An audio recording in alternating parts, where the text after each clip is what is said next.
Shalom à tous ceux qui m'écoutent ce matin. Vous écoutez l'émission Kanguka. Aujourd'hui, nous sommes samedi. Mon nom est Chris de Kumana. Je vais m'entretenir aujourd'hui avec les célibataires, ceux qui sont encore en train de prier pour le mariage ou qui réfléchissent déjà à ce sujet. Ceci ne concerne pas seulement les jeunes hommes, mais aussi les jeunes filles célibataires. Si tu es déjà marié, tu peux partager ce message à un célibataire que tu connais car cette parole concerne. C'est une parole qui m'a été donnée ce matin. Il y a un problème parmi les enfants de Dieu concernant le mariage, surtout en ce qui concerne le choix du conjoint. Je parle du choix car il y a certainement des hommes qui sont devant toi. Même s'ils ne sont pas tous intéressés de t'épouser, tu peux vouloir que tel homme t'épouse. C'est pourquoi le jour du mariage, on demande souvent aux mariés s'ils acceptent de vivre ensemble pour toujours jusqu'à ce que la mort les sépare. Les deux sont censés dire oui. On pose cette question aux mariés pour qu'ils comprennent ce qu'est réellement l'engagement. Aujourd'hui, j'aimerais vous parler du choix, comment choisir. C'est une question qui revient souvent parmi les enfants de Dieu. Comment choisir? Que dit la parole de Dieu sur le choix du conjoint? Beaucoup choisissent en considérant l'extérieur. Chacun a ses préférences et certains choisissent comme s'ils choisissaient une voiture. Certains disent qu'ils aiment une voiture qui est de telle marque,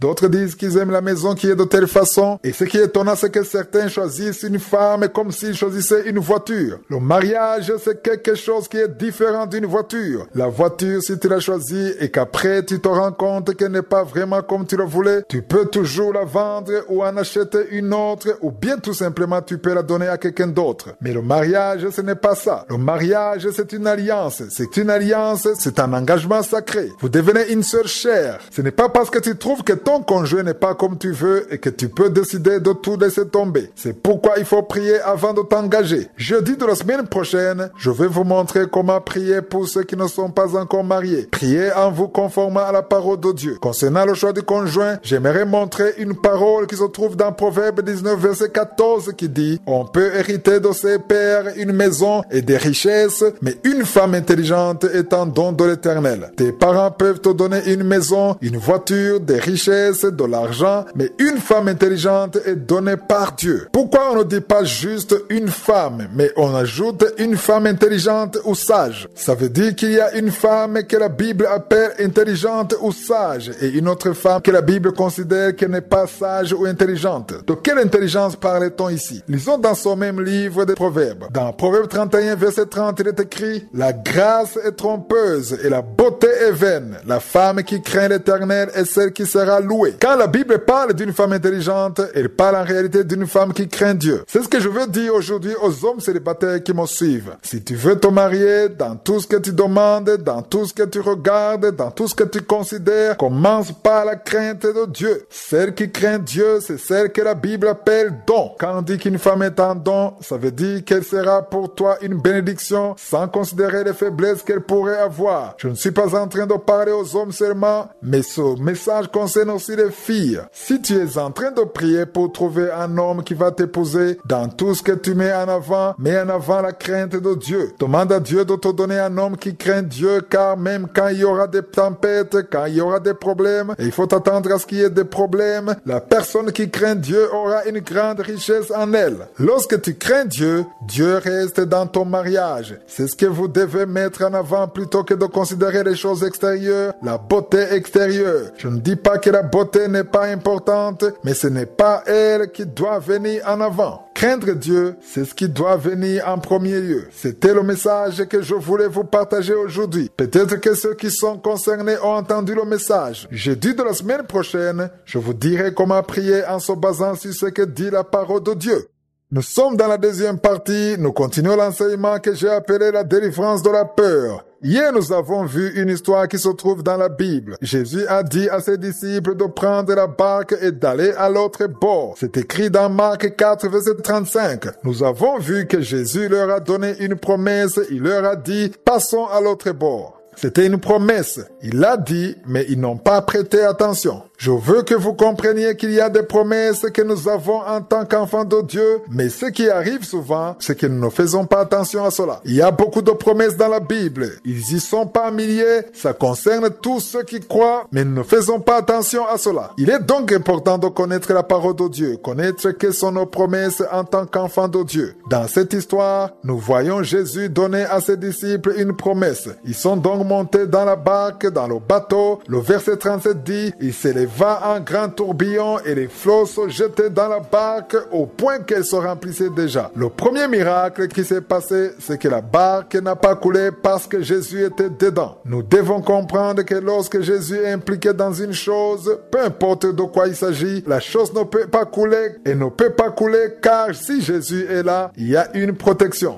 Jésus était dans cette barque, il était dans le bateau et il ne pouvait pas couler. Il leur avait promis qu'il devait passer à l'autre bord. Le verset 38 dit, et lui, il dormait à la poupe sur le coussin. Ils le réveillèrent et lui dirent, Maître, ne t'inquiètes-tu pas de ce que nous périssons? Voyez comment ceci est étonnant. En principe, on ne peut pas dormir étant tout trempé, mais Jésus était endormi. Pourquoi était-il endormi? Ne sentait-il pas ce tourbillon, ces cris? Car le verset 38 dit qu'ils étaient effrayés et qu'ils ont essayé de le réveiller. Jésus était endormi car il était rempli de paix intérieure. Il savait qu'ils allaient traverser quoi qu'il en soit. Il savait qu'ils allaient atteindre l'autre bord. Lorsque tu sais que tu vas traverser, les tempêtes, les tourbillons peuvent être là, mais dans ton cœur, tu dois être rempli de paix et tu ne dois pas avoir peur. Nous avons peur parce que nous gardons nos yeux sur les tempêtes, sur les problèmes, sur les tourbillons et c'est normal que cela nous fasse peur, mais si ça nous arrive, nous devons nous rappeler ce que dit la parole de Dieu. Que dit la parole de Dieu dans ce que nous traversons? Jésus était endormi, il était rempli de paix, ils l'ont réveillé en lui demandant comment il pouvait dormir alors qu'ils étaient en train de périr. En d'autres mots, ils lui ont dit qu'il aurait dû se réveiller avec eux pour les aider car ils étaient débordés, la barque était remplie, peut-être qu'ils ont essayé de la vider sans succès. Au verset 39, lorsque Jésus s'était réveillé, il menaça le vent et dit à la mer, silence, tais-toi. Et le vent cessa et il y eut un grand calme. Lisez attentivement le verset 40. Jésus leur pose cette question. Pourquoi avez-vous ainsi peur? Ça, c'est la première question. La deuxième question qu'il a posée, il a dit, comment n'avez-vous point de foi? Ces deux questions se ressemblent. Premièrement, il leur demande pourquoi ils ont eu peur. Et deuxièmement, il leur demande pourquoi ils n'ont pas de foi. Ici, il est clair que lorsque tu as la foi, tu peux vaincre facilement la peur. Je le répète, lorsque tu as la foi, tu peux facilement vaincre la peur. La peur peut venir, mais la seule chose qui peut t'aider à vaincre la peur, c'est la foi. On voit bien que même si Jésus les a sauvés, il a été sévère envers eux. Il leur a dit qu'ils n'ont pas la foi. Cet enseignement est là pour nous aider à avoir la foi, pour que le jour où nous aurons peur, nous puissions vaincre la peur par la foi. En d'autres mots, tu ne peux pas vaincre la peur si tu n'as pas la foi. C'est impossible. Je vous ai déjà dit que la foi, c'est comme la lumière et la peur, c'est comme l'obscurité. Lorsqu'il y a l'obscurité dans ta chambre, tu ne peux pas la chasser si tu n'apportes pas la lumière, c'est impossible. Tu peux ouvrir les rideaux, tu peux aussi allumer la lampe, car sans la lumière, l'obscurité continue de régner dans la chambre. De la même façon, la peur est chassée par la foi. Dans la Bible, nous verrons les promesses de Dieu, nous verrons des exemples de ceux qui ont pu vaincre la peur, nous apprendrons ce que la parole de Dieu nous dit, nous aurons les armes nécessaires pour pouvoir vaincre la peur. Dans cette histoire, nous voyons que Jésus a été sévère envers ses disciples. Que voulait-il qu'ils croient? C'est une question qu'on peut se poser. Jésus voulait qu'ils croient en la promesse qu'il leur avait donnée au verset 35. C'est dans Marc chapitre 4 verset 35. Jésus leur avait donné une promesse. On voit bien que Jésus voulait leur faire comprendre qu'il était inconcevable qu'ils aient peur après qu'il leur ait donné la promesse en leur disant d'aller à l'autre bord. Comment ont-ils eu peur en voyant ce tourbillon alors qu'il était avec eux et surtout avec la promesse qu'ils avaient déjà eue de la part de Jésus? Ils ne peuvent pas payer l'école de leurs enfants. D'autres ont des problèmes dans leur mariage. Il y a des femmes qui ont des problèmes avec leur mari. Il y a des maris qui ont des problèmes avec leurs femmes. Il y a des enfants qui ont des problèmes dans leur famille. Il y a beaucoup de problèmes dans son monde. Il y a des gens qui sont en train de me suivre, qui sont emprisonnés. D'autres sont hospitalisés. J'aimerais vous dire à vous tous qui vivez des situations difficiles qu'il y a un Dieu au ciel qui peut vous secourir dans tout ce que vous traversez. Peu importe le problème que tu as. Si tu as un problème spirituel ou matériel, Jésus te connaît, il t'aime, il a pour toi un bon projet. Satan veut que tu gardes tes yeux sur ces problèmes, il veut que tu oublies qu'il y a un Dieu qui peut te secourir. La parole que j'ai pour toi, c'est pour t'encourager. Il y a toujours un refuge dans la parole de Dieu. La parole que j'ai pour vous se trouve dans Psaume 46, verset 1. Dans certaines versions, c'est le verset 2. Il dit, Dieu est pour nous un refuge et un appui. Où se trouve ton refuge? Il y a des gens qui trouvent leur refuge dans des choses qui les détruisent. Tu peux te dire que tu veux oublier tes problèmes et tu te réfugies dans l'alcool, dans la drogue. Tu commences à prendre des choses qui détruisent ton corps. Le seul endroit où nous devrions trouver notre refuge, c'est en Dieu, le seul qui a créé le ciel et la terre. À part que nous trouvons notre refuge en lui, c'est également en lui que nous trouvons notre appui. Dieu peut utiliser des gens pour te soutenir. Il peut utiliser des gens qui ont des moyens pour t'aider à payer tes factures, mais rappelle-toi toujours que c'est en lui que tu dois trouver ton refuge, car Dieu est celui qui a la clé de tous les problèmes qui sont dans son monde. Ce verset continue en disant, un secours qui ne manque jamais dans la détresse. Je ne connais pas les problèmes que tu es en train de traverser en ce moment, mais sache que peu importe tes problèmes, c'est lui ton refuge, c'est lui le secours qui ne manque jamais dans la détresse. Ce verset dit qu'il ne manque jamais. Ça veut dire qu'il est toujours là. En anglais, on dit a very present help. Ça veut dire qu'il est toujours là, il est toujours présent. Si tu as un problème, si tu te sens abandonné, si tu as été abandonné par ton mari ou ta femme, si personne ne se soucie de toi, si personne ne t'écoute, peu importe ce que tu vis, la parole de Dieu te montre que je suis au souci de toi. Si tout le monde t'a abandonné, sache que je suis ne t'a pas abandonné. Si tout le monde te tourne le dos, je suis ne peut pas te tourner le dos. Il est toujours là, il ne manque jamais. Tous les jours, il est là si tu as des problèmes. Il est là lorsque tout va bien, il est aussi là lorsque tu as des problèmes. Je suis en train de m'adresser à ceux qui ont des problèmes plus qu'à ceux qui n'en ont pas, qui vivent dans l'exaucement. Comprends que cette parole est là pour t'encourager, toi qui te sens désespéré. Tu peux décider de chercher la solution sans en trouver. Tu peux chercher de l'aide à gauche et à droite sans en trouver. Mais la parole de Dieu te dit que je suis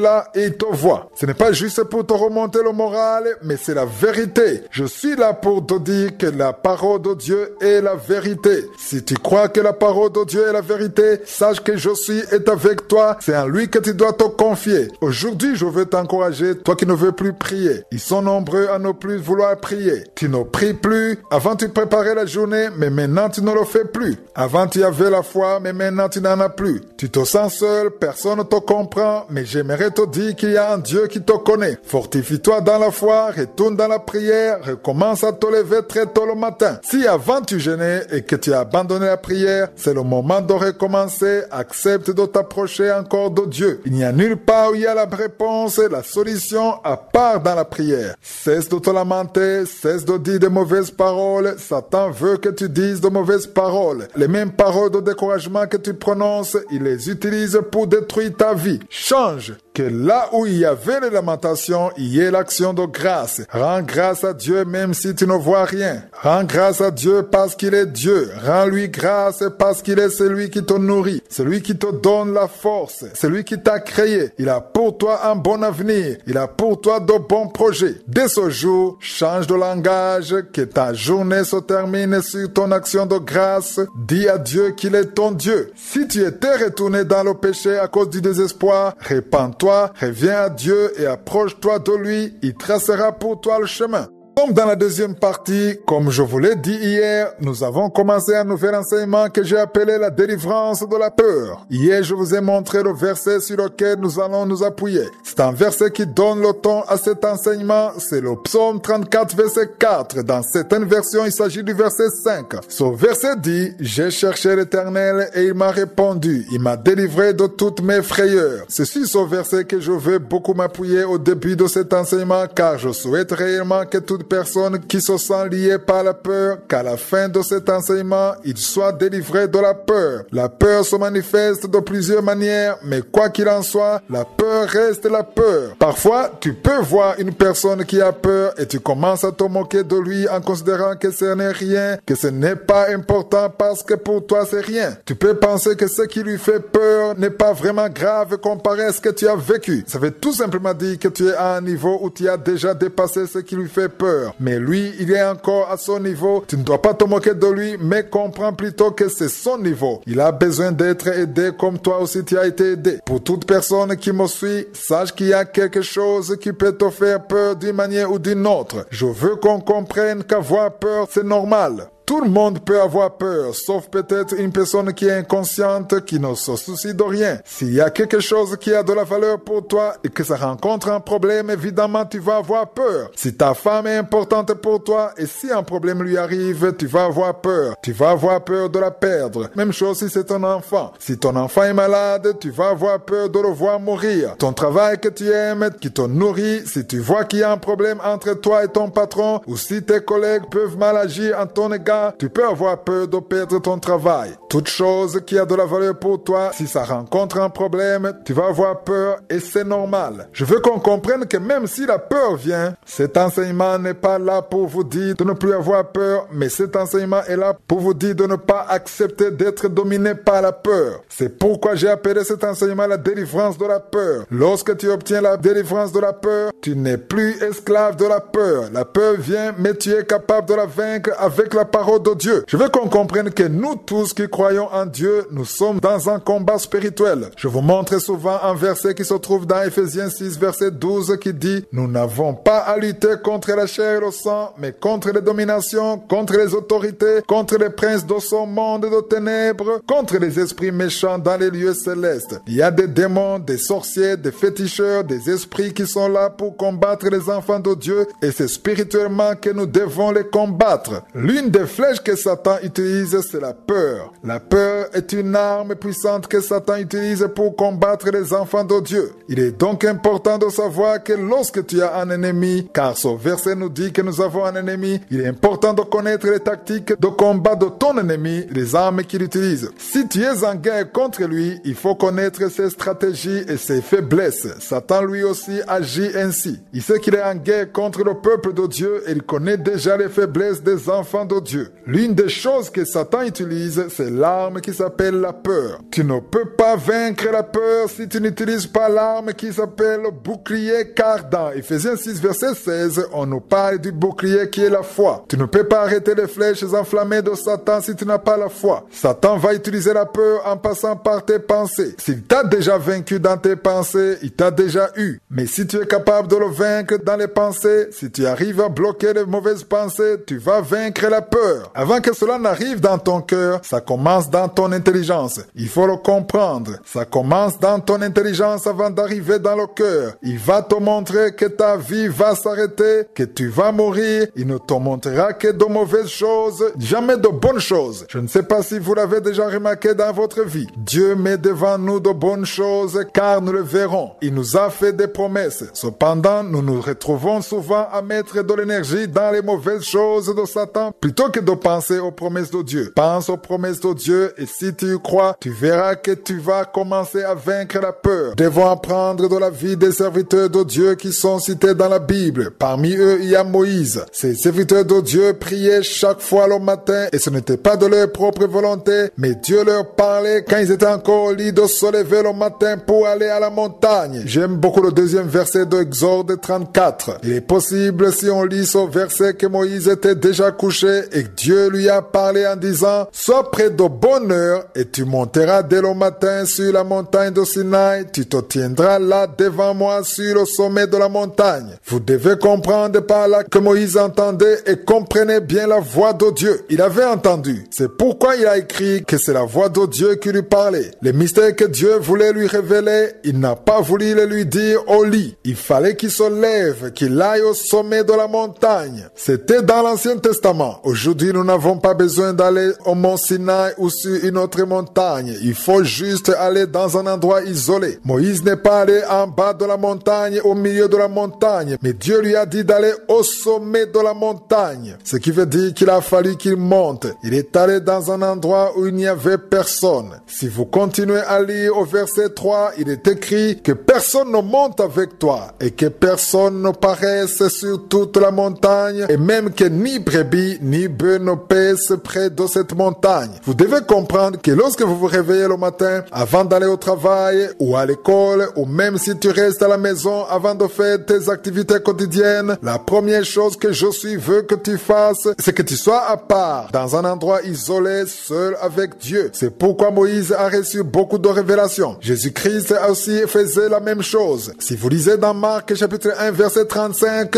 Jésus se levait très tôt le matin alors qu'il faisait encore sombre sombre. Ce verset dit, vers le matin, pendant qu'il faisait encore très sombre, il se leva et sortit pour aller dans un lieu désert où il pria. Ça veut dire qu'il se levait à 3 heures ou 4 heures du matin et il allait dans un endroit isolé pour prier. Dans certaines versions, on parle d'un lieu secret. Dans d'autres versions, on parle d'un lieu désert. Jésus avait laissé les disciples, Pierre, Jean et les autres. Il les laissait là où ils étaient endormis et il allait parler à son Dieu car c'est là où se trouvait sa force. Il le faisait très tôt le matin à son réveil. Toi aussi, lorsque tu te réveilles le matin, avant de faire quoi que ce soit d'autre, avant d'aller au travail, avant de faire tes autres programmes, va d'abord dans un endroit calme avec Josué, parle avec lui. C'est là que tu auras la force, c'est là que tu auras la vie. La main de Josué sera vers toi partout où tu seras. Il y a des choses qui sont accomplies lorsque tu es à part avec Dieu. C'est une chose très importante. Avant de comprendre cela, il sera difficile de le faire tous les jours. Mais après l'avoir compris, ce sera beaucoup plus facile. Sois à part avec Dieu. Isole-toi pour parler de la grandeur de Dieu, de son amour, de sa puissance. Si tu le confesses avec ta bouche, il y a quelque chose de spécial qui sera accompli dans le monde invisible. Au lieu de te lever en te lamentant, en parlant des choses qui ne marchent pas, en parlant des factures qui n'arrivent pas à être payées, en parlant de tes maladies qui ne guérissent pas, parle de la grandeur de Dieu, sans oublier que tout ça,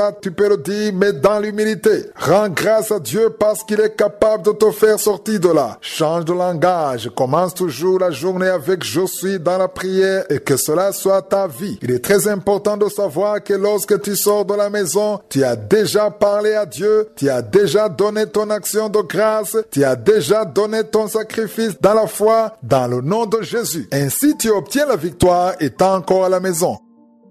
Nous continuons l'enseignement que nous avons commencé lundi, un enseignement que j'ai appelé la délivrance de la peur. Je veux que tu comprennes que si tu arrives à un niveau où tu auras vaincu la peur, tu auras atteint un niveau élevé, ce qui fait qu'il sera difficile pour Satan de t'attaquer dans beaucoup de choses. Il y a beaucoup de choses dans lesquelles Satan t'attaque et il utilise la peur. La peur peut être rationnelle, mais il y a une autre peur qui est irrationnelle. Parfois, Satan utilise de petites choses et tu commences à avoir peur de ces petites choses. Tu peux même avoir peur des choses qui n'existent pas à cause des pensées que Satan t'a mises dans la tête. Tu commences à avoir peur à propos des choses qui n'existent pas. Hier, j'ai terminé en vous disant que le premier endroit que Satan attaque pour atteindre les enfants de Dieu, c'est dans les pensées. Il met en toi des pensées qui ne sont pas vraies. Il va te montrer des choses qui vont t'arriver et il te cache ce que Dieu t'a promis. Certains oublient les promesses de Dieu, d'autres les ignorent. Il y a des gens qui oublient les promesses de Dieu, ils les connaissaient, mais ils les ont déjà oubliées. J'étais en train de vous dire que l'une des choses que nous avons besoin de faire pour pouvoir vaincre la peur, c'est se rappeler des promesses de Dieu par rapport à ses enfants. Même si Dieu ne t'a rien dit à ton sujet, si tu crois en Jésus comme ton Seigneur et ton Sauveur, si tu as été sauvé, si tu es sur le chemin du ciel et que tu gardes la foi, il y a des promesses qui te concernent. Il est important de les connaître. Après ça, Satan ne saura pas comment t'atteindre. Il voudra te donner de mauvaises pensées, mais toi tu auras d'autres pensées, des pensées que Dieu t'a données. La parole de Dieu dit, mon peuple périt faute de connaissance. L'ignorance peut pousser les gens à la destruction ou bien ils peuvent rater les plans de Dieu sur leur vie. Satan aime utiliser les gens, il profite de leur ignorance en ce qui concerne les promesses de Dieu. Il y a une histoire qui se trouve dans la Bible qui montre comment le fait de ne pas connaître les promesses de Dieu peut te pousser à avoir peur. Cette histoire se trouve dans Marc chapitre 4. C'est l'histoire de Jésus et de ses disciples. Ils étaient dans la barque et Jésus leur a donné une promesse. Beaucoup savent de cette histoire qu'il y avait un vent violent et que Jésus l'a calmé. Mais ce que les gens ne remarquent pas souvent, c'est ce que Jésus leur avait dit avant d'entrer dans la barque. Cette promesse se trouve au verset 35 dans Marc chapitre 4 verset 35. Ce verset dit, ce même jour, sur le soir, Jésus leur dit, passons à l'autre bord. C'est ça la promesse. Certains peuvent penser que c'est une simple parole, mais c'est une promesse. Jésus leur a dit d'aller à l'autre bord. Comprenez que Jésus leur leur avait déjà donné la promesse de se trouver à l'autre bord. C'est la même chose qui est arrivée à Moïse. Dieu lui avait déjà dit qu'il leur donne un pays où coule le lait et le miel, la terre promise. Chaque fois qu'ils traversaient des situations difficiles, des tempêtes, ils auraient dû penser à ce que Dieu leur avait dit à travers Moïse, car il lui a dit qu'il leur donne le pays et qu'ils y habiteront. Chaque fois qu'ils étaient en guerre, ils auraient pu remporter la victoire sans peur, en se souvenant juste que Dieu leur avait promis ce pays. Quand les problèmes sont là, Satan te cache ta promesse. Il te cache ce que Dieu t'a promis et il te montre les problèmes. Ainsi, tu mets toute ton attention sur cela, tu commences à penser à cela et tu oublies ce que Dieu t'a promis. Dans Marc 4, verset 35, nous voyons que Jésus leur a donné la promesse de se retrouver à l'autre bord. Quand Jésus a dit cela, il leur avait déjà donné le pouvoir d'atteindre l'autre bord. Ils sont montés dans la barque, il n'y avait aucun problème. Au verset 36, nous voyons qu'il y avait aussi d'autres barques. Ils sont donc montés dans cette barque comme Jésus le leur avait dit. Au verset 37, un grand tourbillon est arrivé. Non seulement le vent était violent, mais les flots se jetaient dans la barque au point qu'elle se remplissait déjà. En temps normal, lorsqu'une barque est remplie d'eau, ceux qui ont étudié la physique le savent, quand la barque est remplie d'eau, elle doit couler. Une barque ou un bateau ne peut pas rester à la surface quand elle est remplie d'eau. Mais parce que Jésus leur avait dit d'aller à l'autre bord, même quand elle était remplie d'eau, elle ne pouvait pas couler. Il y avait une promesse au verset 35.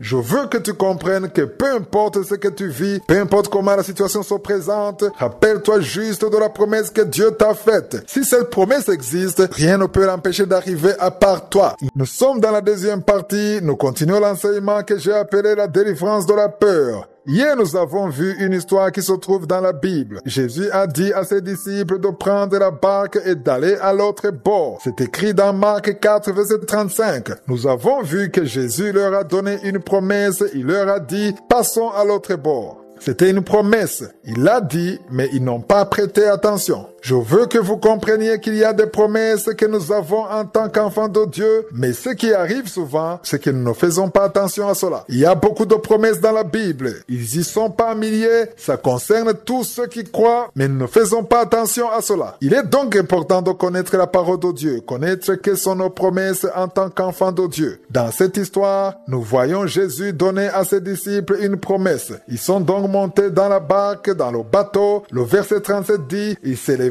un grand tourbillon et les flots se jetaient dans la barque au point qu'elle se remplissait déjà. Le premier miracle qui s'est passé, c'est que la barque n'a pas coulé parce que Jésus était dedans. Nous devons comprendre que lorsque Jésus est impliqué dans une chose, peu importe de quoi il s'agit, la chose ne peut pas couler et ne peut pas couler car si Jésus est là, il y a une protection. Jésus était dans cette barque, il était dans le bateau et il ne pouvait pas couler. Il leur avait promis qu'il devait passer à l'autre bord. Le verset 38 dit, et lui, il dormait à la poupe sur le coussin. Ils le réveillèrent et lui dirent, Maître, ne t'inquiètes-tu pas de ce que nous périssons? Voyez comment ceci est étonnant. En principe, on ne peut pas dormir étant tout trempé, mais Jésus était endormi. Pourquoi était-il endormi? Ne sentait-il pas ce tourbillon? C'est écrit, car le verset 38 dit qu'ils étaient effrayés et qu'ils ont essayé de le réveiller. Jésus était endormi car il était rempli de paix intérieure. Il savait qu'ils allaient traverser quoi qu'il en soit. Il savait qu'ils allaient atteindre l'autre bord. Lorsque tu sais que tu vas traverser, les tempêtes, les tourbillons peuvent être là, mais dans ton cœur, tu dois être rempli de paix et tu ne dois pas avoir peur. Nous avons peur parce que nous gardons nos yeux sur les tempêtes, sur les problèmes, sur les tourbillons et c'est normal que cela nous fasse peur, mais si ça nous arrive, nous devons nous rappeler ce que dit la parole de Dieu. Que dit la parole de Dieu dans ce que nous traversons? Jésus était endormi, il était rempli de paix, ils l'ont réveillé en lui demandant comment il pouvait dormir alors qu'ils étaient en train de périr. En d'autres mots, ils lui ont dit qu'il aurait dû se réveiller avec eux pour les aider car ils étaient débordés, la barque était remplie, peut-être qu'ils ont essayé de la vider sans succès. Au verset 39, lorsque Jésus s'était réveillé, il menaça le vent et dit à la mer, silence, tais-toi. Et le vent cessa et il y eut un grand calme. Lisez attentivement le verset 40. Jésus leur pose cette question. Pourquoi avez-vous ainsi aussi peur? Ça, c'est la première question. La deuxième question qu'il a posée, il a dit, comment n'avez-vous point de foi? Ces deux questions se ressemblent. Premièrement, il leur demande pourquoi ils ont eu peur. Et deuxièmement, il leur demande pourquoi ils n'ont pas de foi. Ici, il est clair que lorsque tu as la foi, tu peux vaincre facilement la peur. Je le répète, lorsque tu as la foi, tu peux facilement vaincre la peur. La peur peut venir, mais la seule chose qui peut t'aider à vaincre la peur, c'est la foi. On voit bien que même si Jésus les a sauvés, il a été sévère envers eux. Il leur a dit qu'ils n'ont pas la foi. Cet enseignement est là pour nous aider à avoir la foi, pour que le jour où nous aurons peur, nous puissions vaincre la peur par la foi. En d'autres mots, tu ne peux pas vaincre la peur si tu n'as pas la foi. C'est impossible. Je vous ai déjà dit que la foi, c'est comme la lumière et la peur, c'est comme l'obscurité. Lorsqu'il y a l'obscurité dans ta chambre, tu ne peux pas la chasser si tu n'apportes pas la lumière, c'est impossible. Tu peux ouvrir les rideaux, tu peux aussi allumer la lampe, car sans la lumière, l'obscurité continue de régner dans la chambre. De la même façon, la peur est chassée par la foi. Dans la Bible, nous verrons les promesses de Dieu, nous verrons des exemples de ceux qui ont pu vaincre la peur, nous apprendrons ce que la parole de Dieu nous dit, nous aurons les armes nécessaires pour pouvoir vaincre la peur. Dans cette histoire, nous voyons que Jésus a été sévère envers ses disciples. Que voulait-il qu'ils croient? C'est une question qu'on peut se poser. Jésus voulait qu'ils croient en la promesse qu'il leur avait donnée au verset 35. C'est dans Marc chapitre 4 verset 35. Jésus leur avait donné une promesse. On voit bien que Jésus voulait leur faire comprendre qu'il était inconcevable qu'ils aient peur après qu'il leur ait donné la promesse en leur disant d'aller à l'autre bord. Comment ont-ils eu peur en voyant ce tourbillon alors qu'il était avec eux et surtout avec la promesse qu'ils avaient déjà eue de la part de Jésus? Ils ne peuvent pas payer l'école de leurs enfants. D'autres ont des problèmes dans leur mariage. Il y a des femmes qui ont des problèmes avec leur mari. Il y a des maris qui ont des problèmes avec leurs femmes. Il y a des enfants qui ont des problèmes dans leur famille. Il y a beaucoup de problèmes dans son monde. Il y a des gens qui sont en train de me suivre, qui sont emprisonnés. D'autres sont hospitalisés. J'aimerais vous dire à vous tous qui vivez des situations difficiles qu'il y a un Dieu au ciel qui peut vous secourir dans tout ce que vous traversez. Peu importe le problème que tu as. Si tu as un problème spirituel ou matériel, Jésus te connaît. Il t'aime. Il a pour toi un bon projet. Satan veut que tu gardes tes yeux sur ces problèmes. Il veut que tu oublies qu'il y a un Dieu qui peut te secourir. La parole que j'ai pour toi, c'est pour t'encourager. Il y a toujours un refuge dans la parole de Dieu. La parole que j'ai pour vous se trouve dans Psaume 46, verset 1. Dans certaines versions, c'est le verset 2. Il dit, Dieu est pour nous un refuge et un appui. Où se trouve ton refuge? Il y a des gens qui trouvent leur refuge dans des choses qui les détruisent. Tu peux te dire que tu veux oublier tes problèmes et tu te réfugies dans l'alcool, dans la drogue. Tu commences à prendre des choses qui détruisent ton corps. Le seul endroit où nous devrions trouver notre refuge, c'est en Dieu, le seul qui a créé le ciel et la terre. À part que nous trouvons notre refuge en lui, c'est également en lui que nous trouvons notre appui. Dieu peut utiliser des gens pour te soutenir. Il peut utiliser des gens qui ont des moyens pour t'aider à payer tes factures, mais rappelle-toi toujours que c'est en lui que tu dois trouver ton refuge, car Dieu est celui qui a la clé de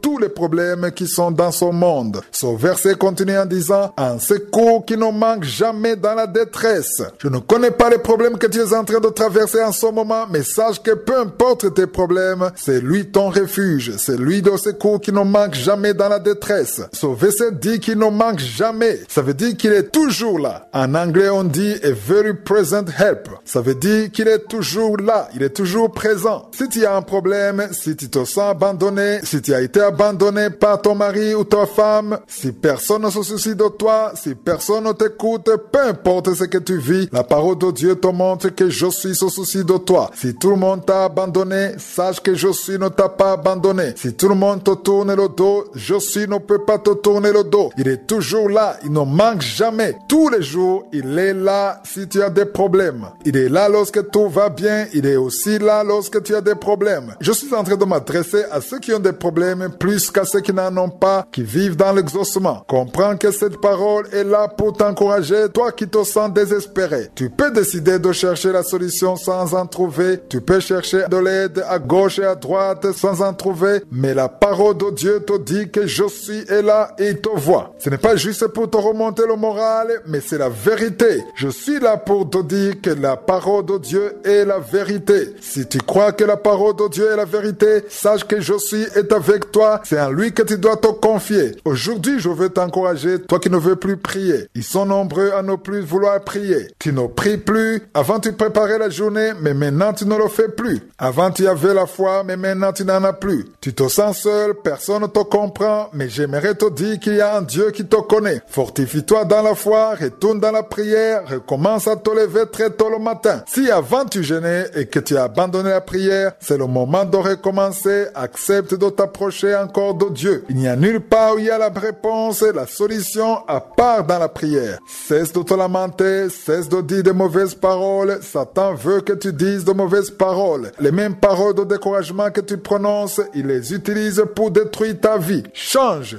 Que là où il y avait les lamentations, il y ait l'action de grâce. Rends grâce à Dieu même si tu ne vois rien. Rends grâce à Dieu parce qu'il est Dieu. Rends-lui grâce parce qu'il est celui qui te nourrit, celui qui te donne la force, celui qui t'a créé. Il a pour toi un bon avenir. Il a pour toi de bons projets. Dès ce jour, change de langage, que ta journée se termine sur ton action de grâce. Dis à Dieu qu'il est ton Dieu. Si tu étais retourné dans le péché à cause du désespoir, répands-toi. Reviens à Dieu et approche-toi de lui, il tracera pour toi le chemin.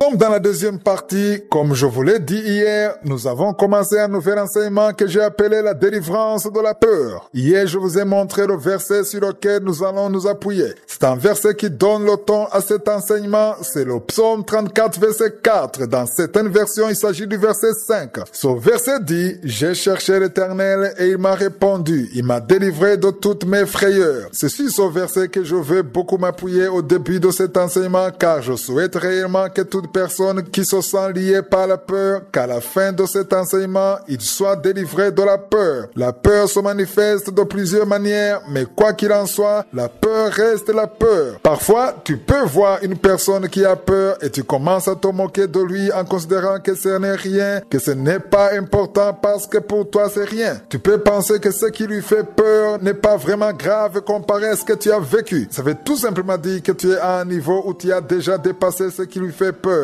Mais lui, il est encore à son niveau. Tu ne dois pas te moquer de lui, mais comprends plutôt que c'est son niveau. Il a besoin d'être aidé comme toi aussi tu as été aidé. Pour toute personne qui me suit, sache qu'il y a quelque chose qui peut te faire peur d'une manière ou d'une autre. Je veux qu'on comprenne qu'avoir peur, c'est normal. Tout le monde peut avoir peur, sauf peut-être une personne qui est inconsciente, qui ne se soucie de rien. S'il y a quelque chose qui a de la valeur pour toi et que ça rencontre un problème, évidemment, tu vas avoir peur. Si ta femme est importante pour toi et si un problème lui arrive, tu vas avoir peur. Tu vas avoir peur de la perdre. Même chose si c'est ton enfant. Si ton enfant est malade, tu vas avoir peur de le voir mourir. Ton travail que tu aimes, qui te nourrit, si tu vois qu'il y a un problème entre toi et ton patron, ou si tes collègues peuvent mal agir en ton égard, tu peux avoir peur de perdre ton travail. Toute chose qui a de la valeur pour toi, si ça rencontre un problème, tu vas avoir peur et c'est normal. Je veux qu'on comprenne que même si la peur vient, cet enseignement n'est pas là pour vous dire de ne plus avoir peur, mais cet enseignement est là pour vous dire de ne pas accepter d'être dominé par la peur. C'est pourquoi j'ai appelé cet enseignement la délivrance de la peur. Lorsque tu obtiens la délivrance de la peur, tu n'es plus esclave de la peur. La peur vient, mais tu es capable de la vaincre avec la parole de Dieu. Je veux qu'on comprenne que nous tous qui croyons en Dieu, nous sommes dans un combat spirituel. Je vous montre souvent un verset qui se trouve dans Ephésiens 6, verset 12 qui dit « Nous n'avons pas à lutter contre la chair et le sang, mais contre les dominations, contre les autorités, contre les princes de ce monde de ténèbres, contre les esprits méchants dans les lieux célestes. » Il y a des démons, des sorciers, des féticheurs, des esprits qui sont là pour combattre les enfants de Dieu et c'est spirituellement que nous devons les combattre. L'une des flèche que Satan utilise, c'est la peur. La peur est une arme puissante que Satan utilise pour combattre les enfants de Dieu. Il est donc important de savoir que lorsque tu as un ennemi, car ce verset nous dit que nous avons un ennemi, il est important de connaître les tactiques de combat de ton ennemi, les armes qu'il utilise. Si tu es en guerre contre lui, il faut connaître ses stratégies et ses faiblesses. Satan lui aussi agit ainsi. Il sait qu'il est en guerre contre le peuple de Dieu et il connaît déjà les faiblesses des enfants de Dieu. L'une des choses que Satan utilise, c'est l'arme qui s'appelle la peur. Tu ne peux pas vaincre la peur si tu n'utilises pas l'arme qui s'appelle le bouclier, car dans Ephésiens 6 verset 16, on nous parle du bouclier qui est la foi. Tu ne peux pas arrêter les flèches enflammées de Satan si tu n'as pas la foi. Satan va utiliser la peur en passant par tes pensées. S'il t'a déjà vaincu dans tes pensées, il t'a déjà eu. Mais si tu es capable de le vaincre dans les pensées, si tu arrives à bloquer les mauvaises pensées, tu vas vaincre la peur. Avant que cela n'arrive dans ton cœur, ça commence dans ton intelligence. Il faut le comprendre. Ça commence dans ton intelligence avant d'arriver dans le cœur. Il va te montrer que ta vie va s'arrêter, que tu vas mourir. Il ne te montrera que de mauvaises choses, jamais de bonnes choses. Je ne sais pas si vous l'avez déjà remarqué dans votre vie. Dieu met devant nous de bonnes choses car nous le verrons. Il nous a fait des promesses. Cependant, nous nous retrouvons souvent à mettre de l'énergie dans les mauvaises choses de Satan plutôt que de penser aux promesses de Dieu. Pense aux promesses de Dieu et si tu y crois, tu verras que tu vas commencer à vaincre la peur. Nous devons apprendre de la vie des serviteurs de Dieu qui sont cités dans la Bible. Parmi eux, il y a Moïse. Ces serviteurs de Dieu priaient chaque fois le matin et ce n'était pas de leur propre volonté, mais Dieu leur parlait quand ils étaient encore au lit de se lever le matin pour aller à la montagne. J'aime beaucoup le deuxième verset de Exode 34. Il est possible, si on lit ce verset, que Moïse était déjà couché et que Dieu lui a parlé en disant « Sois près de bonne heure et tu monteras dès le matin sur la montagne de Sinaï, tu te tiendras là devant moi sur le sommet de la montagne. » Vous devez comprendre par là que Moïse entendait et comprenait bien la voix de Dieu. Il avait entendu. C'est pourquoi il a écrit que c'est la voix de Dieu qui lui parlait. Les mystères que Dieu voulait lui révéler, il n'a pas voulu les lui dire au lit. Il fallait qu'il se lève, qu'il aille au sommet de la montagne. C'était dans l'Ancien Testament. Aujourd'hui, nous n'avons pas besoin d'aller au mont Sinaï ou sur une autre montagne. Il faut juste aller dans un endroit isolé. Moïse n'est pas allé en bas de la montagne, au milieu de la montagne, mais Dieu lui a dit d'aller au sommet de la montagne. Ce qui veut dire qu'il a fallu qu'il monte. Il est allé dans un endroit où il n'y avait personne. Si vous continuez à lire au verset 3, il est écrit que personne ne monte avec toi et que personne ne paraisse sur toute la montagne et même que ni brebis ni bœufs ne paissent près de cette montagne. Vous devez comprendre que lorsque vous vous réveillez le matin avant d'aller au travail ou à l'école ou même si tu restes à la maison avant de faire tes activités quotidiennes, la première chose que Josué veut que tu fasses, c'est que tu sois à part, dans un endroit isolé, seul avec Dieu. C'est pourquoi Moïse a reçu beaucoup de révélations. Jésus-Christ aussi faisait la même chose. Si vous lisez dans Marc chapitre 1 verset 35,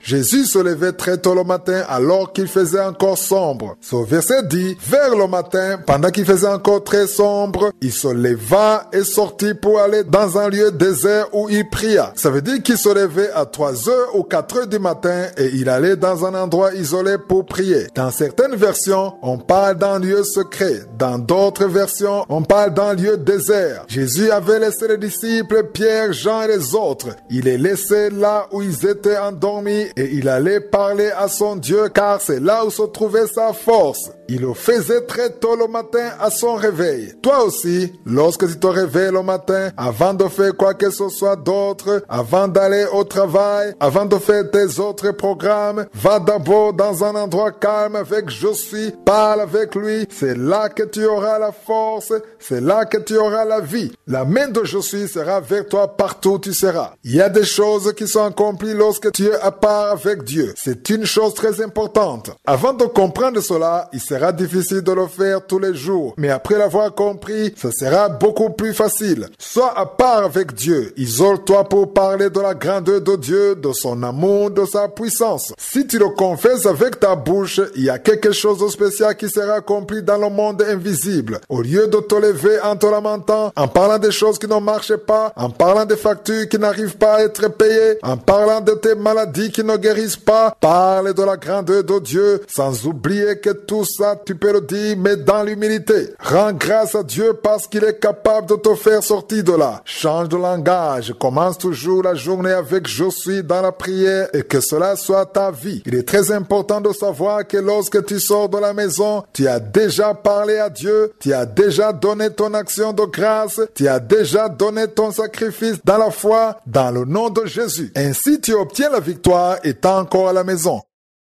Nous continuons l'enseignement que nous avons commencé lundi, un enseignement que j'ai appelé la délivrance de la peur. Je veux que tu comprennes que si tu arrives à un niveau où tu auras vaincu la peur, tu auras atteint un niveau élevé, ce qui fait qu'il sera difficile pour Satan de t'attaquer dans beaucoup de choses. Il y a beaucoup de choses dans lesquelles Satan t'attaque et il utilise la peur. La peur peut être rationnelle, mais il y a une autre peur qui est irrationnelle. Parfois, Satan utilise de petites choses et tu commences à avoir peur de ces petites choses. Tu peux même avoir peur des choses qui n'existent pas à cause des pensées que Satan t'a mises dans la tête. Tu commences à avoir peur à propos des choses qui n'existent pas. Hier, j'ai terminé en vous disant que le premier endroit que Satan attaque pour atteindre les enfants de Dieu, c'est dans les pensées. Il met en toi des pensées qui ne sont pas vraies. Il va te montrer des choses qui vont t'arriver et il te cache ce que Dieu t'a promis. Certains oublient les promesses de Dieu, d'autres les ignorent. Il y a des gens qui oublient les promesses de Dieu, ils les connaissaient, mais ils les ont déjà oubliées. J'étais en train de vous dire que l'une des choses que nous avons besoin de faire pour pouvoir vaincre la peur, c'est se rappeler des promesses de Dieu par rapport à ses enfants. Même si Dieu ne t'a rien dit à ton sujet, si tu crois en Jésus comme ton Seigneur et ton Sauveur, si tu as été sauvé, si tu es sur le chemin du ciel et que tu gardes la foi, il y a des promesses qui te concernent. Il est important de les connaître. Après ça, Satan ne saura pas comment t'atteindre. Il voudra te donner de mauvaises pensées, mais toi tu auras d'autres pensées, des pensées que Dieu t'a données. La parole de Dieu dit,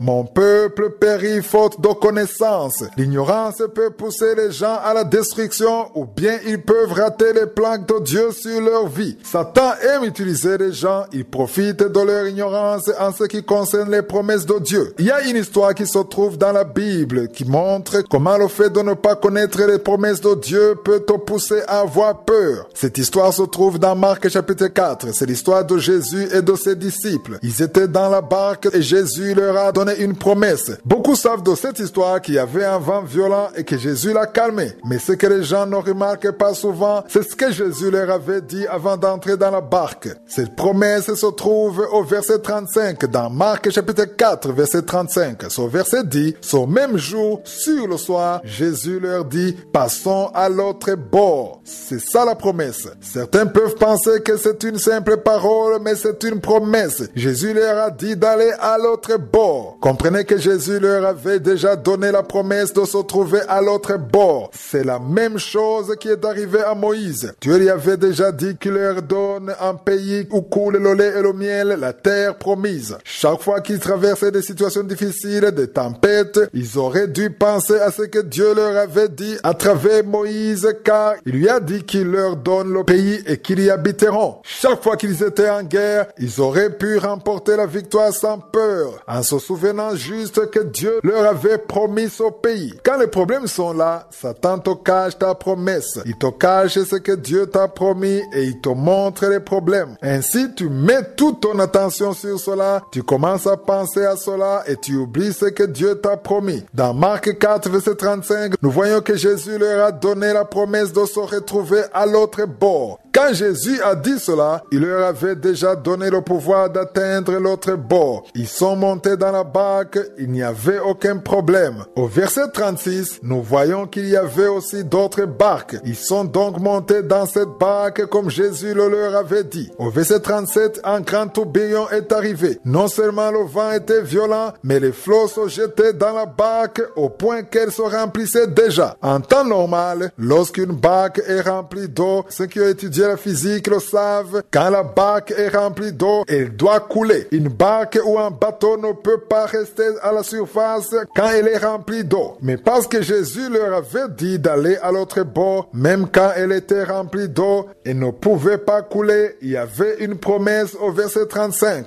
Je veux que tu comprennes que peu importe ce que tu vis, peu importe comment la situation se présente, rappelle-toi juste de la promesse que Dieu t'a faite. Si cette promesse existe, rien ne peut l'empêcher d'arriver à part toi. Nous sommes dans la deuxième partie. Nous continuons l'enseignement que j'ai appelé la délivrance de la peur. Hier, nous avons vu une histoire qui se trouve dans la Bible. Jésus a dit à ses disciples de prendre la barque et d'aller à l'autre bord. C'est écrit dans Marc 4, verset 35. Nous avons vu que Jésus leur a donné une promesse. Il leur a dit, passons à l'autre bord. C'était une promesse. Il l'a dit, mais ils n'ont pas prêté attention. Je veux que vous compreniez qu'il y a des promesses que nous avons en tant qu'enfants de Dieu, mais ce qui arrive souvent, c'est que nous ne faisons pas attention à cela. Il y a beaucoup de promesses dans la Bible. Ils y sont par milliers, ça concerne tous ceux qui croient, mais nous ne faisons pas attention à cela. Il est donc important de connaître la parole de Dieu, connaître quelles sont nos promesses en tant qu'enfants de Dieu. Dans cette histoire, nous voyons Jésus donner à ses disciples une promesse. Ils sont donc montés dans la barque, dans le bateau. Le verset 37 dit, il s'éleva un grand tourbillon et les flots se jetaient dans la barque au point qu'elle se remplissait déjà. Le premier miracle qui s'est passé, c'est que la barque n'a pas coulé parce que Jésus était dedans. Nous devons comprendre que lorsque Jésus est impliqué dans une chose, peu importe de quoi il s'agit, la chose ne peut pas couler et ne peut pas couler car si Jésus est là, il y a une protection. Jésus était dans cette barque, il était dans le bateau et il ne pouvait pas couler. Il leur avait promis qu'il devait passer à l'autre bord. Le verset 38 dit, et lui, il dormait à la poupe sur le coussin. Ils le réveillèrent et lui dirent, Maître, ne t'inquiètes-tu pas de ce que nous périssons? Voyez comment ceci est étonnant. En principe, on ne peut pas dormir étant tout trempé, mais Jésus était endormi. Pourquoi était-il endormi? Ne sentait-il pas ce tourbillon, ces cris? Car le verset 38 dit qu'ils étaient effrayés et qu'ils ont essayé de le réveiller. Jésus était endormi car il était rempli de paix intérieure. Il savait qu'ils allaient traverser quoi qu'il en soit. Il savait qu'ils allaient atteindre l'autre bord. Lorsque tu sais que tu vas traverser, les tempêtes, les tourbillons peuvent être là, mais dans ton cœur, tu dois être rempli de paix et tu ne dois pas avoir peur. Nous avons peur parce que nous gardons nos yeux sur les tempêtes, sur les problèmes, sur les tourbillons et c'est normal que cela nous fasse peur, mais si ça nous arrive, nous devons nous rappeler ce que dit la parole de Dieu. Que dit la parole de Dieu dans ce que nous traversons? Jésus était endormi, il était rempli de paix, ils l'ont réveillé en lui demandant comment il pouvait dormir alors qu'ils étaient en train de périr. En d'autres mots, ils lui ont dit qu'il aurait dû se réveiller avec eux pour les aider car ils étaient débordés, la barque était remplie, peut-être qu'ils ont essayé de la vider sans succès. Au verset 39, lorsque Jésus s'était réveillé, il menaça le vent et dit à la mer, silence, tais-toi. Et le vent cessa et il y eut un grand calme. Lisez attentivement le verset 40. Jésus leur pose cette question. Pourquoi avez-vous ainsi peur? Ça, c'est la première question. La deuxième question qu'il a posée, il a dit, comment n'avez-vous point de foi? Ces deux questions se ressemblent. Premièrement, il leur demande pourquoi ils ont eu peur.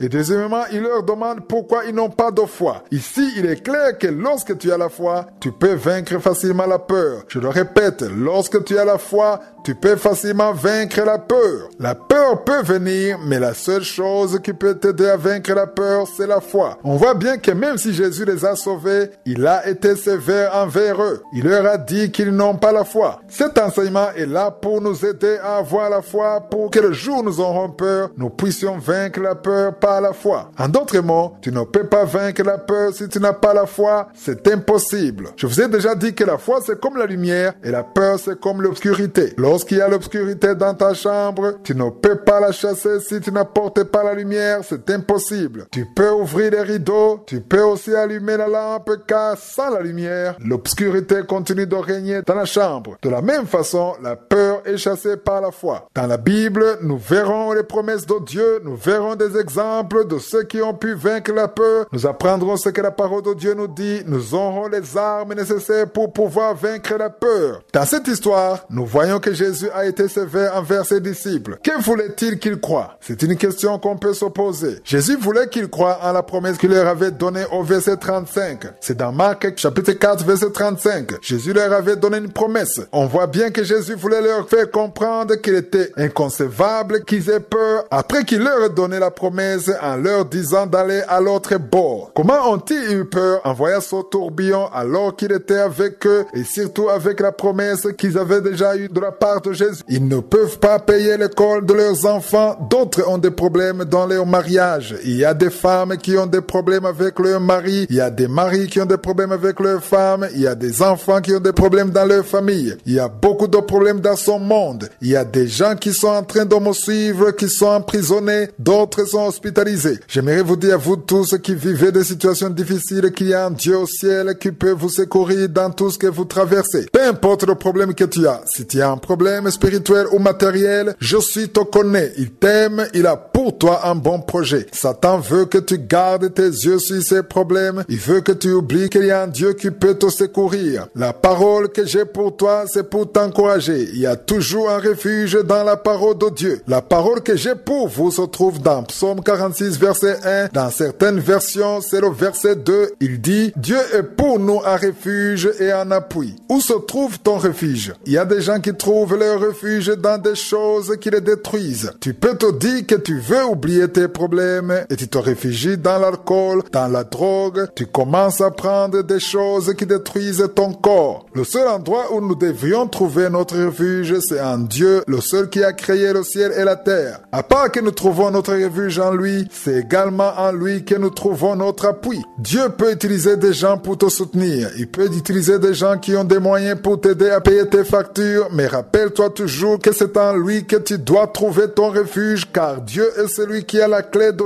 tous les problèmes qui sont dans son monde. Ce verset continue en disant, un secours qui ne manque jamais dans la détresse. Je ne connais pas les problèmes que tu es en train de traverser en ce moment, mais sache que peu importe tes problèmes, c'est lui ton refuge, c'est lui le secours qui ne manque jamais dans la détresse. Ce verset dit qu'il ne manque jamais. Ça veut dire qu'il est toujours là. En anglais, on dit a very present help. Ça veut dire qu'il est toujours là, il est toujours présent. Si tu as un problème, si tu te sens abandonné, si tu as été abandonné par ton mari ou ta femme, si personne ne se soucie de toi, si personne ne t'écoute, peu importe ce que tu vis, la parole de Dieu te montre que je suis au souci de toi. Si tout le monde t'a abandonné, sache que je suis ne t'a pas abandonné. Si tout le monde te tourne le dos, je suis ne peut pas te tourner le dos. Il est toujours là, il ne manque jamais. Tous les jours, il est là si tu as des problèmes. Il est là lorsque tout va bien, il est aussi là lorsque tu as des problèmes. Je suis en train de m'adresser à ceux qui ont des problèmes plus qu'à ceux qui n'en ont pas, qui vivent dans l'exaucement. Comprends que cette parole est là pour t'encourager, toi qui te sens désespéré. Tu peux décider de chercher la solution sans en trouver. Tu peux chercher de l'aide à gauche et à droite sans en trouver. Mais la parole de Dieu te dit que je suis là et il te voit. Ce n'est pas juste pour te remonter le moral, mais c'est la vérité. Je suis là pour te dire que la parole de Dieu est la vérité. Si tu crois que la parole de Dieu est la vérité, sache que je suis est avec toi. C'est en lui que tu dois te confier. Aujourd'hui, je veux t'encourager, toi qui ne veux plus prier. Ils sont nombreux à ne plus vouloir prier. Tu ne pries plus. Avant, tu préparais la journée, mais maintenant, tu ne le fais plus. Avant, tu avais la foi, mais maintenant, tu n'en as plus. Tu te sens seul, personne ne te comprend, mais j'aimerais te dire qu'il y a un Dieu qui te connaît. Fortifie-toi dans la foi, retourne dans la prière, recommence à te lever très tôt le matin. Si avant tu jeûnais et que tu as abandonné la prière, c'est le moment de recommencer. Accepte de t'approcher encore de Dieu. Il n'y a nulle part où il y a la réponse et la solution à part dans la prière. Cesse de te lamenter, cesse de dire de mauvaises paroles. Satan veut que tu dises de mauvaises paroles. Les mêmes paroles de découragement que tu prononces, il les utilise pour détruire ta vie. Change.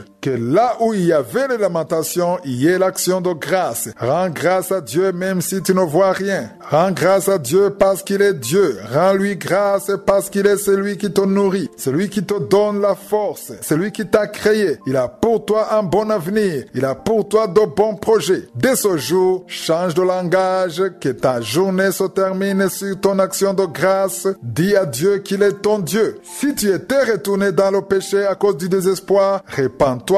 Reviens à Dieu et approche-toi de lui, il tracera pour toi le chemin.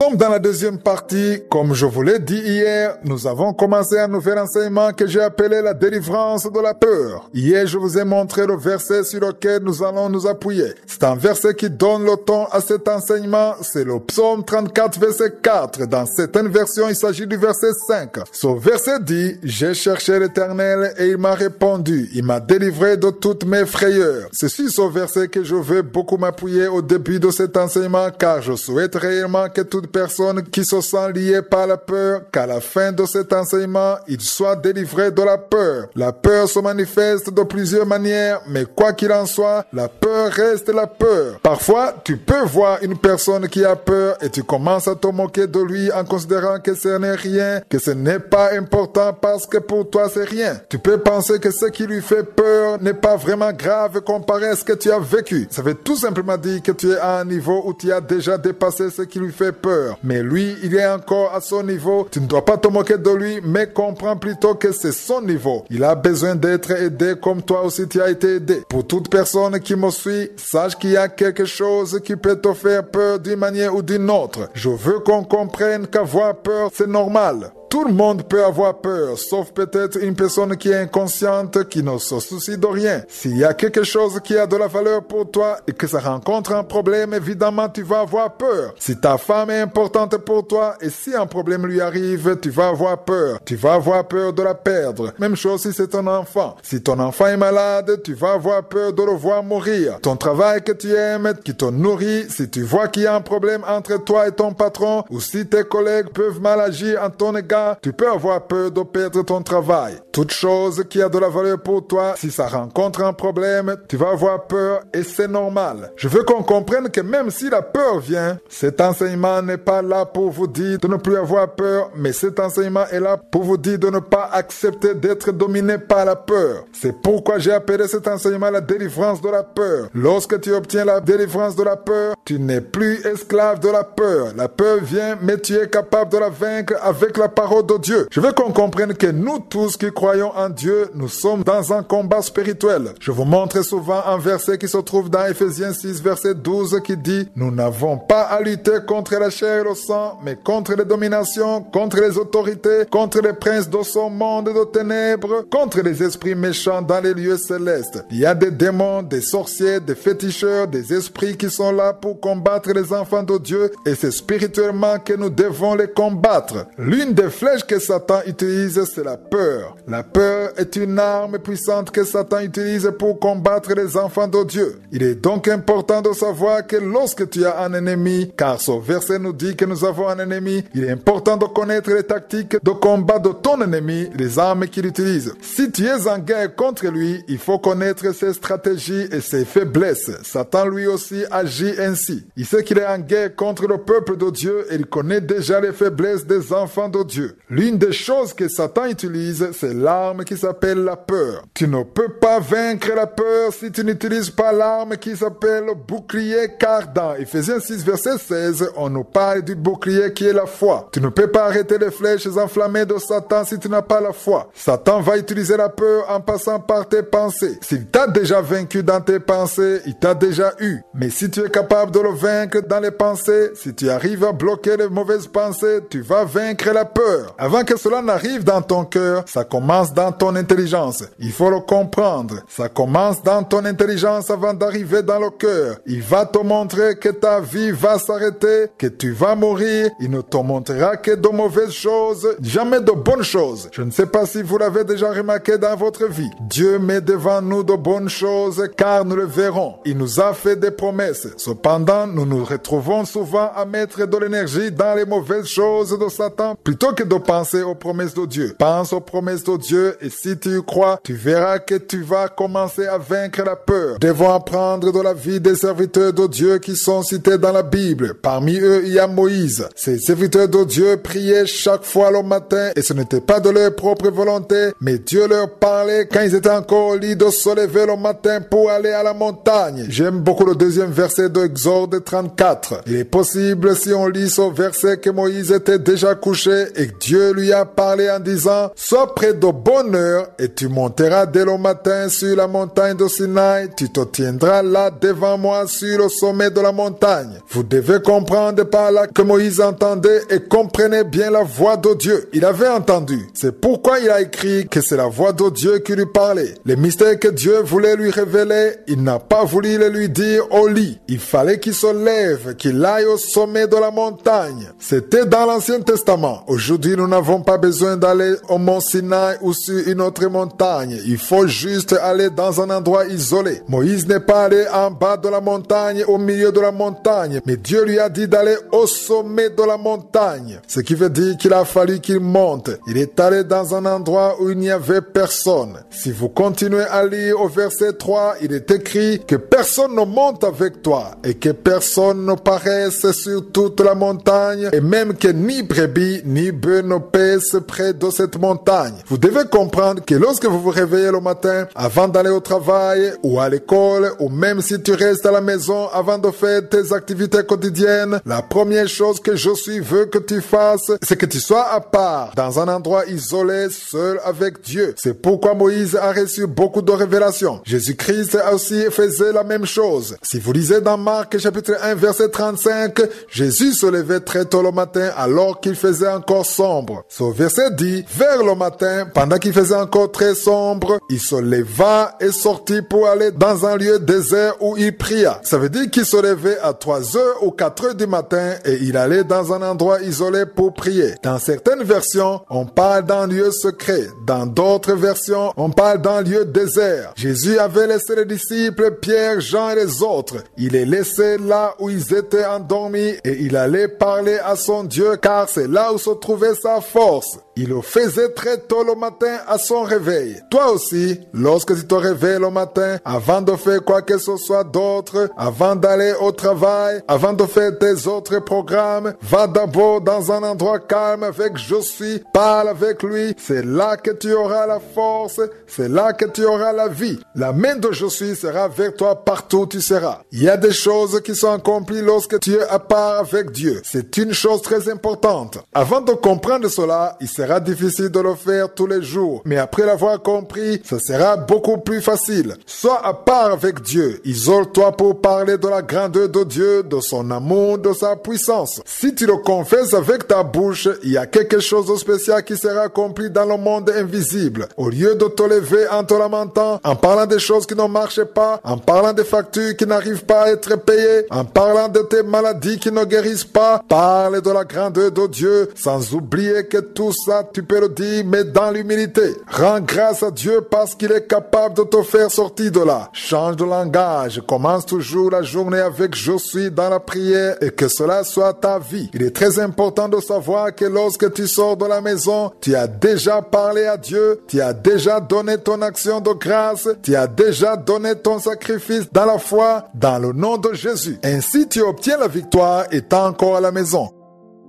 Nous continuons l'enseignement que nous avons commencé lundi, un enseignement que j'ai appelé la délivrance de la peur. Je veux que tu comprennes que si tu arrives à un niveau où tu auras vaincu la peur, tu auras atteint un niveau élevé, ce qui fait qu'il sera difficile pour Satan de t'attaquer dans beaucoup de choses. Il y a beaucoup de choses dans lesquelles Satan t'attaque et il utilise la peur. La peur peut être rationnelle, mais il y a une autre peur qui est irrationnelle. Parfois, Satan utilise de petites choses et tu commences à avoir peur de ces petites choses. Tu peux même avoir peur des choses qui n'existent pas à cause des pensées que Satan t'a mises dans la tête. Tu commences à avoir peur à propos des choses qui n'existent pas. Hier, j'ai terminé en vous disant que le premier endroit que Satan attaque pour atteindre les enfants de Dieu, c'est dans les pensées. Il met en toi des pensées qui ne sont pas vraies. Il va te montrer des choses qui vont t'arriver et il te cache ce que Dieu t'a promis. Certains oublient les promesses de Dieu, d'autres les ignorent. Il y a des gens qui oublient les promesses de Dieu, ils les connaissaient, mais ils les ont déjà oubliées. J'étais en train de vous dire que l'une des choses que nous avons besoin de faire pour pouvoir vaincre la peur, c'est se rappeler des promesses de Dieu par rapport à ses enfants. Même si Dieu ne t'a rien dit à ton sujet, si tu crois en Jésus comme ton Seigneur et ton Sauveur, si tu as été sauvé, si tu es sur le chemin du ciel et que tu gardes la foi, il y a des promesses qui te concernent. Il est important de les connaître. Après ça, Satan ne saura pas comment t'atteindre. Il voudra te donner de mauvaises pensées, mais toi tu auras d'autres pensées, des pensées que Dieu t'a données. La parole de Dieu dit, mon peuple périt faute de connaissance. L'ignorance peut pousser les gens à la destruction ou bien ils peuvent rater les plans de Dieu sur leur vie. Satan aime utiliser les gens, il profite de leur ignorance en ce qui concerne les promesses de Dieu. Il y a une histoire qui se trouve dans la Bible qui montre comment le fait de ne pas connaître les promesses de Dieu peut te pousser à avoir peur. Cette histoire l'histoire se trouve dans Marc chapitre 4. C'est l'histoire de Jésus et de ses disciples. Ils étaient dans la barque et Jésus leur a donné une promesse. Beaucoup savent de cette histoire qu'il y avait un vent violent et que Jésus l'a calmé. Mais ce que les gens ne remarquent pas souvent, c'est ce que Jésus leur avait dit avant d'entrer dans la barque. Cette promesse se trouve au verset 35 dans Marc chapitre 4, verset 35. Ce verset dit, ce même jour, sur le soir, Jésus leur dit, passons à l'autre bord. C'est ça la promesse. Certains peuvent penser que c'est une simple parole, mais c'est une promesse. Jésus leur a dit d'aller à l'autre bord. Comprenez que Jésus leur avait déjà donné la promesse de se trouver à l'autre bord. C'est la même chose qui est arrivée à Moïse. Dieu lui avait déjà dit qu'il leur donne un pays où coule le lait et le miel, la terre promise. Chaque fois qu'ils traversaient des situations difficiles, des tempêtes, ils auraient dû penser à ce que Dieu leur avait dit à travers Moïse, car il lui a dit qu'il leur donne le pays et qu'ils y habiteront. Chaque fois qu'ils étaient en guerre, ils auraient pu remporter la victoire sans peur, en se souvenant juste que Dieu leur avait promis ce pays. Quand les problèmes sont là, Satan te cache ta promesse. Il te cache ce que Dieu t'a promis et il te montre les problèmes. Ainsi, tu mets toute ton attention sur cela, tu commences à penser à cela et tu oublies ce que Dieu t'a promis. Dans Marc 4, verset 35, nous voyons que Jésus leur a donné la promesse de se retrouver à l'autre bord. Quand Jésus a dit cela, il leur avait déjà donné le pouvoir d'atteindre l'autre bord. Ils sont montés dans la barque, il n'y avait aucun problème. Au verset 36, nous voyons qu'il y avait aussi d'autres barques. Ils sont donc montés dans cette barque comme Jésus le leur avait dit. Au verset 37, un grand tourbillon est arrivé. Non seulement le vent était violent, mais les flots se jetaient dans la barque au point qu'elle se remplissait déjà. En temps normal, lorsqu'une barque est remplie d'eau, ceux qui ont étudié la physique le savent, quand la barque est remplie d'eau, elle doit couler. Une barque ou un bateau ne peut pas rester à la surface quand elle est remplie d'eau. Mais parce que Jésus leur avait dit d'aller à l'autre bord, même quand elle était remplie d'eau, elle ne pouvait pas couler. Il y avait une promesse au verset 35.